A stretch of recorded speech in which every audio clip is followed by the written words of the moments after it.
30th Champions Cup, the 50th in a row here in Berlin. 15th, yeah. 15th in a row here in Berlin, and it's a great honor to be able to do the comments here at the Champions Cup. Yeah. And Darrell is helping us doing interviews on site, and we will be uploading those interviews along the day or in the evening. We're doing a great teamwork here with the people from Graz, with social media, with commenting, and trying to implement some things that might be used next year in the World Cup. So yes, what we tried to do here at the Champions Cup, like I repeat myself, we invited the team, the Graz team that will do the World Championship, to Berlin to work with us here. We have Lisa Sebos, who does the website and the social media for Graz. We have Thomas Denk, who will play with our Austrians right now in this game, but he will do the comments here too, and he will do the comments in Graz. And on Saturday we have Georg Ribic with us here in Berlin. He's the organizer, the main organizer of the World Championships in Graz, and he also was in Oberhausen for the World Championships of Juniors, to get impressions, to get experience, and to talk a lot with the people organizing. Yeah, because a lot of the players and teams that came to Oberhausen and also that are here in Champions Cup will be taking part next year in Graz World Cup. So I think it's a great idea to start getting in touch and getting involved everyone. So we have the best deals for the players, for the teams, and a great championship. So there was a question for the update. Where is the update? Please go to the Champions Cup website, which is uwr24.de/Champions Cup, and there you get all the information. The updates are on the results 2018, so this site is constantly updated. We are updating the results of each match in Facebook, and so you can go in the Champions Cup Facebook website, and they're uploading constantly all the results. I mean, this is one of the things we are changing, because it's not just us, so no, we have to do everything. We have a lot of help, and that's great. So we can take care of the comments. Also, some other commentators will come and help with that. And then there's people in charge of social media, of Instagram. So keep your channels open, keep checking, because a lot of stuff coming up. And so if you have any suggestions, we're welcome. The results so far, the results so far, we had a 13-0 Orcas against Zurich. We have a 5-0 Akaren against Wales. We have a 6-0 Duisburg against Helvetia from Switzerland. And we have a 12-0 from Bamberg from Germany against Firenze from Italy. Yeah, we have a total of 26 games today. We started at 9 a.m. and we will be starting the last game at 9:30 this evening. And tomorrow morning we start at Holland. 8, I think. Yeah, I think that too. I'm very curious about this upcoming game, Lorena, because I want to see the Turkish gameplay, because probably they are able. Here we go. They are already in the game, and we're a little bit. We have to tell our camera team Wien to is also switch faster. An experienced team, right? They have been playing in the EuroLeague as well, and as well as the Turkish players. So, the camera is a screw a little bit. Still, we can see enough. This happened also at the World Championship of Juniors in Oberhausen. If some people, just spectators, get in the pool and kick at the cameras. So, Vienna is in white.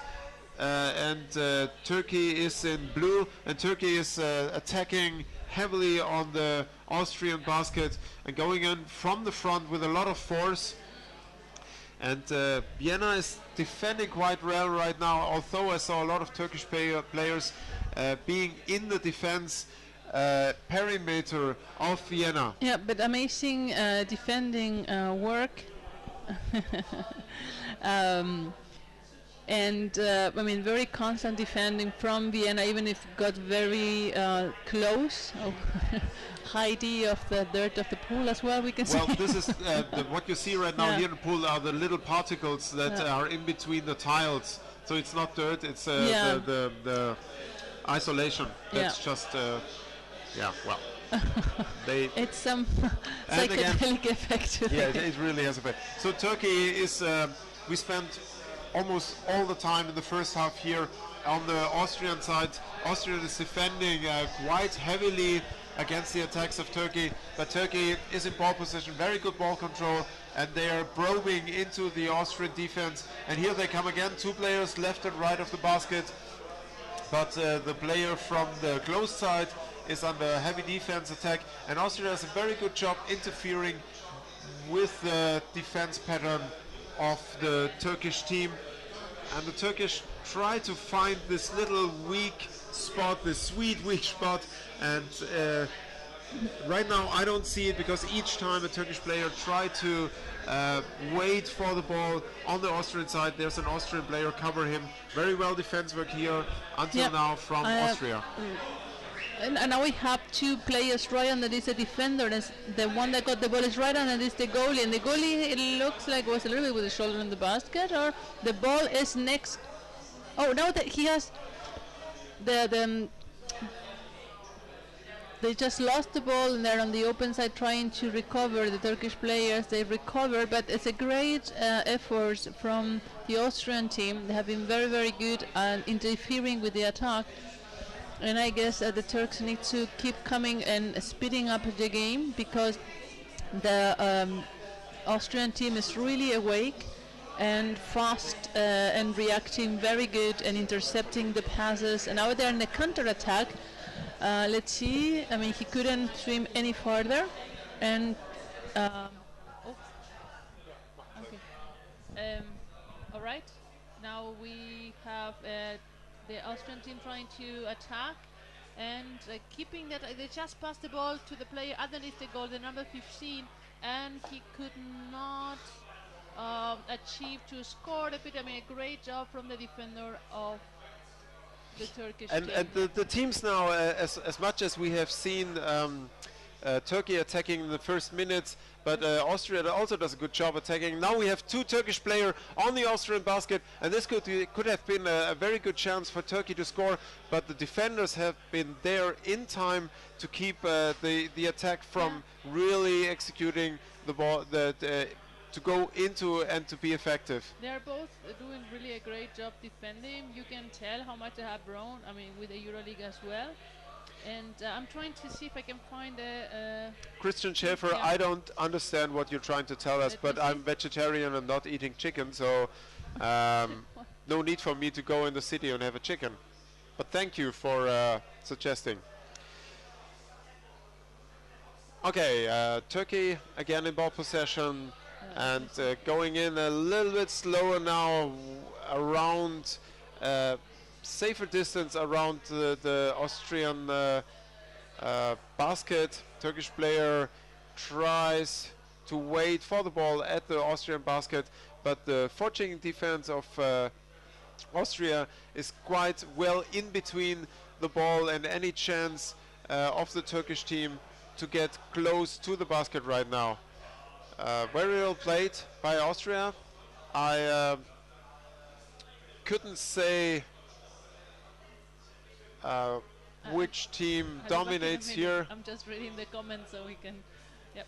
I couldn't say which team dominates here. Turkey is in longer ball possession, but the attacks of Turkey are much more dangerous to the Australian basket. But like the situation we just here, Austria intercepted a pass, very fast forechecking, very fast going forward, counter-attack by the Austrians, and a call from the referee, free throw against Turkey. I want to answer to Jakob Lab. We said it before, we are updating the results in the Facebook side, and I believe just... Do we? Yes, Lisa is doing the job. We are having people always taking care of that, so ich möchte gerne nur auch auf Deutsch sagen, wir laden gerade die Ergebnisse sofort hoch nach einem Spiel, aber direkt in der Facebook-Seite, also auf die Webseite. Das wird ein bisschen länger dauern, deswegen guck immer wieder auf die Facebook-Seite, das wird kontinuierlich immer abgeleitet. And here we go, another fast attack of two players from Turkey, one from the open side, didn't succeed in attack, and now he did. There was a nice goal. He pushed first and then put the ball from the wall side next to the head into the basket, and it's the first 1-0 lead of the Turkish team against the Austrian team from Vienna. It was a nice goal, and I'm a little bit surprised. It took them so long because they were in a lot of ball possession, and Austria did a good job to fend them off in this first minutes here of this game, Turkey against Austria at the Champions Cup. Thank you, Karina, for the compliment. We love what we do here in the comments, and it's just big fun to do it together. We got Max from the Castores. Thank you very much. And another attack from Turkey. It's the same pattern. Players waiting on both sides going in, and very well intercepted here by Austria, and then intercepted again by Turkey. This is a fast game around the basket of Austria, and if we, like we say and we repeat all the time, if you have a wave and wave again, it's very hard for the defense to keep up. I think that what Christian Schäfer was meaning, because I'm remember the comments that he was doing in Oberhausen. Christian, and correct me if I'm right. For you, you say that go to the city of chicken because none of the teams are taking enough risk. They are playing too safe the ball for your taste. Probably is that? Oh well, Christian, you're so sophisticated. I didn't get it. I think it's that, but maybe I'm wrong. Let's see. Okay, let's go back to the game. I was trying to read all of the comments because I was on site helping to organize things while Torsten was talking here, so I missed a little bit of the games and the commentaries. Let's see. We have the Turkish team 2-0 and being a little bit more aggressive, or either that or Vienna has been not as successful as at the beginning. Let's see if they can continue. We have now 1 against 3. Oh, that was a little bit of a kick in the face. Look from here. They're passing, but they're passing up. That's the wrong direction. You need to pass down if you want to keep the flow of the game, if you want to be active. Because if you are in the surface, then they will attack you to recover the ball. You have the 1 against 3.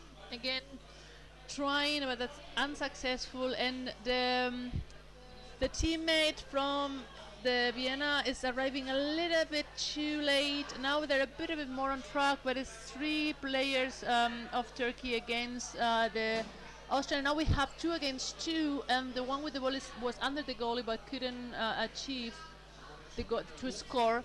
And now they're on the surface. Something happened. I think it was a referee call. Would be good to know if we can have maybe a sound from the hall. I will ask later, because then maybe we can hear the horn. We had that in Oberhausen. We would put the outside camera with a little bit of the sound, so people could also hear, and we too when the horn was played. Let's see. Is it a penalty? It's penalty against the Turkish team, and yes, I really had the feeling it looked like the Turkish player had the shoulder on the basket. Let's see. So we have now a chance. It's very important. He has the shoulder in the basket again, but probably they're counting the advantage. Let's see. He's hold the hand, so he's an advantage, and okay, that's a score for Vienna. I think the referees saw that it was at the beginning a bit of a shoulder in the basket, but when they see something and they raise their hands, it means I saw something. Actually, I saw penalty, a fault, but I'm doing the advantage law. So if the player, the attacker in this case, can score, then it's all good, and if not, well, they stop the penalty and they repeat it. Ah, yes, Darrell, please come here. Oh, okay. Yeah. Hello. Hello. Good to see you, welcome. Lorena. Yeah, thank you. We have Darrell to help us with all the Nordic games, because he knows more the play. Okay, Vienna is not Nordic, but they have play in the Euro Cup, so you know the players. And I have here the names and the numbers, but it's so tiny that I can barely see it. Yeah, so that's a problem. That's a problem. So I was trying to have them here in the live stream, not in the live stream, sorry, in the website. So right now you just missed a penalty for Vienna, and now we are in the pause in between the 2 games, and they're going to start now in 1 minute 46 seconds, and it's 2-1 for the Turkish team. So that's how the stand is. So It's interesting, the Turkish team, because they have broken away from Tarkan, and they are more independent, and they're really happy to be here, but it's difficult for them economically. And they're hoping to sell T-shirts to try to cover some of their costs. But I think they're happy. The women couldn't come. Yeah, exactly. And they couldn't make it. They had some technical problem getting permission from the municipal authorities. Okay. But also money was a problem. So when they had the bureaucracy to deal with, and then they thought about the money, it was easy for them to surrender and say, okay, we can't afford it anyway. Yeah. But if they had had more money, maybe they would have fought the bureaucracy harder and had come. So that's what I heard unofficially. So okay. It's interesting. And of course, these guys have a lot of experience playing in the Turkish. This is a lot of the players on this team were part of the Ege team, right? That then came. Ege University, even. And they changed to this. I cannot speak the name. DYSK. My Turkish is not good enough yet. No, I think they are connected with Ege University, and so Turkey is developing into a country with more than one club, and they won the championship, so the juniors couldn't beat them, and so they're here. They're here. That's cool. I mean, and I'm really happy, even though the economy, as you mentioned, wasn't as great, that they could make it. At least one of the two Turkish champions is here, so that's great as well. What did you think about the game so far? And Vienna, they have some very good players. Yes. But probably they don't have the strength and the weight to overcome. Well, the first minutes were very solid from the defensive of Vienna, even though there was a little bit of some gaps, but they were very good. And eventually, as the first time built up, you could see that the Turkish team could break in a little bit more and more and force a mistake. So let's see now. They had 3 minutes to recover. They have 10 more minutes to go. They got the one penalty because actually the one goalkeeper had the shoulder very good inside the basket. And it was caught. And they now have 1 goal difference, so they're going to give everything. But so far, Turkey was a bit more often on the basket for longer time and attacking a bit more consistently. Exactly. You need to tell me if this is the game that you more or less remember also from the EuroLeague with I don't know how many players, because Vienna stopped playing this season or this season before as well. Yeah. This is already the second season, so you know. That they dropped out. Yes. Yeah. Well, it takes a lot of money to participate in all these competitions. And you wrote an article about that as well to explain the difficulty, so that's also clarifying for all of us that are not in there. Yeah. You know, as a on a personal level or commentator or whatever, but it felt sad to see Vienna leave. But you can't make people do something that they don't have a unified team to do, and then pushing. You see now that this is what happened at the beginning of the first half, but then in the last 5 minutes it start getting less and less. That they couldn't cope with the attack of the Turkish team, and so that's a bit of a repeating of the first half of the game. It's hard when you see a player lying just outside the basket and there's no forward who can actually grab the ball away from them. But Vienna's coming in, making an attack now. Yeah. They've got a player under the basket, number 9. Who's that? Exactly. Let me see if I can find. You can continue, and I'll try to. Let me see the Turkish team here. I'll try to see for tomorrow. I have a bigger impression of the print of the lists, because even me, I need glasses for this. Let me see Vienna. Where did I see it?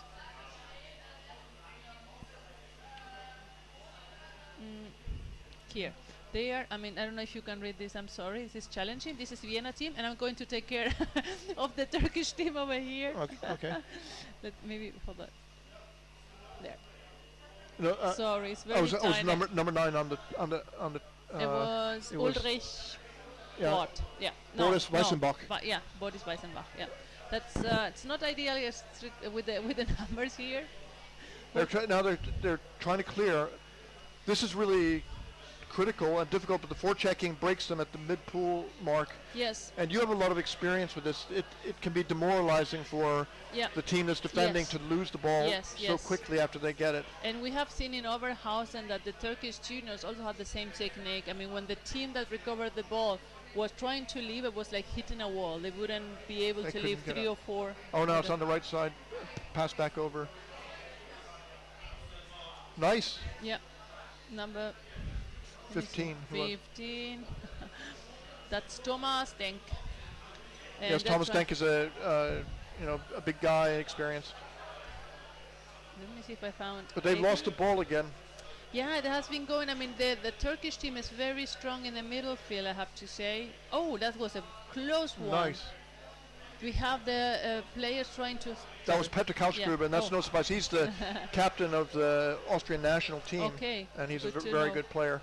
Let And me see. people will often ask, or you hear people say, is there any place for smaller players in the top level of underwater rugby? And the answer is From the size, Petr you mean from the weight? I yeah, mean, if they he's can a small make guy, it. but he's smart and very good. So Well, I think so too, but they need to be like a pit bull kind of guy. you they know? have to, yeah. They have to react instantaneously with the opportunities that they have. I believe we don't have the Turkish list updated here, so we cannot comment. Okay, guys, so we just have Vienna. So here we can see it better, Dara, look. Better, because I don't have the list of the Turkish players. Turkish, Yeah. exactly. There you can, hold on. So let's see, I love the shirts, I have to say. It makes it so much interesting for the comment. So we have... The jerseys that you can identify the players. Yeah, you can identify the Absolutely. players. Yeah, it's really, that was a great introduction. And It took a long time for people to accept this in the sport. All of the changes. Yeah. It's very difficult to implement changes. And then, we have to go against the resistance, and eventually then they see the good on that. Okay, so we have the Turkish team attacking, I mean, constantly. We have been, I would say, 70% of the time on the basket of Nice Austria. behind the back pass exactly. there. Yeah. They But are you see this, the teams like Beta, and they all have this routine that they come in together, and hopefully someone will screen out the back, and they can pass back and forth. Pass, yeah.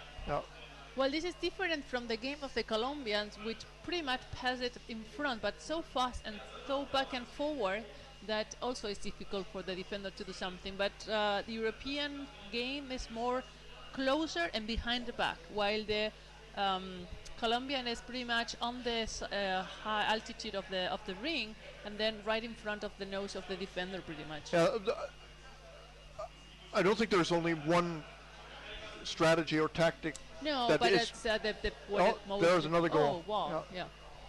Difficult to see that with all of the players, you have the feeling at least 4 of the white team trying to defend, and that will make it much more difficult for Vienna to come back now. Yeah. But sorry, you were saying about the tactics. Whether you circle like the Colombians or you go in and out like the Turks, the key thing is that it's speed, and if you have the conditioning, the other players have to follow, they get tired, and then a mistake happens, then you can do it. I mean, you determine the pace of the game, and that's what is difficult for a team that is defending. Eventually it's just tiring because it's not your game, and you have to react. So it's eventually, if you are not good in the tactics, you can do a mistake, and then the score is done. So some teams are more dependent just on 1 or 2 star players who can go through, but when you get to the higher level, the competition's harder. Those players become neutralized. They can't do it on their own anymore. Yeah, no, exactly. And for what I've seen, even in the you have a couple. Oh, we have 1-on-1 here. The Turkish playing trying to pass, and the player arrived a little bit too late and almost lost the ball. They're trying to recover it. We have 3 against 3, and Austria recover, and it's in a counter-attack. That was a great game. We have 2 doing the counter-attack, 2 against 2, and let's see, we have the one with the ball trying to attack from above, pass it to the bottom. Great, he's playing with them, and now they're on the close side, but the Turkish team... Another chance. The number 5, that was Marcus Wimmer, and pass it, could he pass it to the 13? They really had a great attack here. Yeah, that was cool, but the Turkish react really fast. I mean, that was very good job from the Turkish team. And a lot of exchange by Vienna then. Yeah. They're a little bit more effective than in the first half, I have the impression, from even if they already got a score against them. It's 1 Turkey player against 3 pretty much behind the bubbles, and now they are pulling him up to get in control of the ball. And let's see, there's like a cluster moving toward the middle, and the one Austrian recovered and passed it down, but he's being stopped now for the next Turkish player, the next number 8. These numbers are not correct. No, was it 8? Ulrich Bond? Yeah. It could be. This is, I mean, we always ask for the jersey numbers. The jersey numbers and sometimes we get them, and sometimes if they send it and now something was changed, we don't get the actualization. So we're using the list as the team send us, but it could be that it's maybe a small changes that we don't know of. Let's see. We have now the players of Austria fighting in the corner to recover the ball to start the attack further on the Turkish basket, and now they're above. Hopefully someone can go and put the camera straight again. Wow, Drop that was ball. a good, that was a good blocked by the Austrian team. And now they are on counter-attack. But the Turkish are into position and they're quite solid defending. Is it normally the kind of game they would play also in the EuroLeague? Do you see a lot of difference, or is it quite similar? Are you asking me if I think it's similar? Well, I don't think that there's a big change. These both are teams that there were a lot of players who were in the EuroLeague. So, no, they're the same. I mean, I watch the EuroLeague, but I not all of the matches. So, and you have more experience because you have been in all of the season and all of the matches. So that's why it's interesting if you see a difference, or they're quite solid, and they're. I mean, Vienna has improved a lot from the very first years in the Champions Cup. I mean, since 10 years to now, they normally tend to be on the third half. I mean, on the last positions, right? And now they are much more. It's a challenge now. They grew a lot as a team. I mean, it's very good to. Oh, wow, that was great. Yeah. Oh, the number 13, Torsten Lütke. Yeah, that was a great save. Mm-hmm. And they have. What do they call here? I can't see the. It's a finish of the game? No, because. Yeah, that was a finish of the game. At the end of the game. Yeah, the end of the. That's just